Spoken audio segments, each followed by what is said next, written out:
বিচারকদের ঘেরাও সুপ্রিম কোর্টের নির্দেশে এনআইএ কে তদন্তভার কমিশনের। আজই ঘটনাস্থলে টিম, সোমবারের মধ্যে প্রাথমিক রিপোর্ট জমা। কেন্দ্রীয় বাহিনীকে জুডিশিয়াল নিরাপত্তার দায়িত্বেরও নির্দেশ। কালিয়াচকের ঘটনায় বিরক্ত সুপ্রিম কোর্ট। পরশু বিকেল থেকে ঘেরাও, রাতে মুক্তি। খাবার জল পর্যন্ত দেওয়া হয়নি বিচারকদের। ফেরার পথে গাড়িতে পাথর বাঁশ নিয়ে হামলা। রাত 2টো পর্যন্ত খোঁজ খবর প্রধান বিচারপতির।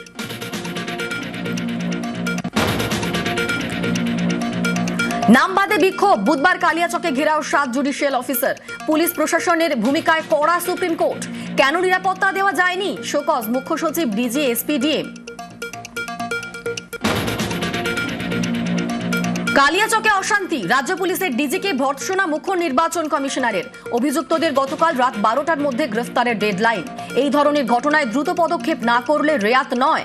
কর্তব্যে গাফিলতিতে পুলিশকেও বরখাস্তের হুঁশিয়ারি।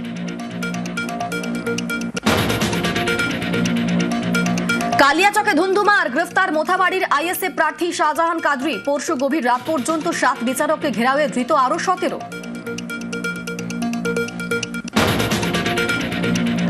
নাম বাদে গতকালও মালদার দিকে দিকে ক্ষোভ, মানিকচকে অবরোধে তুমুল উত্তেজনা। ইংরেজ বাজারে বিক্ষোভ হটাতে গেলে পুলিশের গাড়ি ভাঙচুর, চালকের মাথায় চোট। উত্তপ্ত নারায়ণপুর। বেছে বেছে সংখ্যালঘু নাম বাদ, চড়া সুর মমতার। কালিয়াচকের ঘটনায় কেন্দ্রীয় স্বরাষ্ট্রমন্ত্রীকে তোপ দেগে পদত্যাগ দাবি, উস্কানিতে পা না দেওয়ার বার্তা। মাথা গরম করবেন না, আরে ওটা তো পরিকল্পনা। এটাই তো অমিত শাহ চায়। অমিত শাহ চক্রান্তের ব্লুপ্রিন্ট তৈরি করছে। গদ্দারের কথা শুনে এটা বিজেপি প্ল্যান।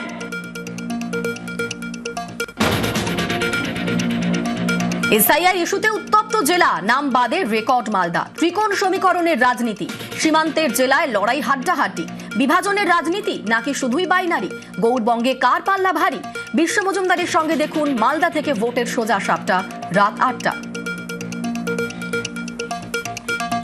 Top headlines.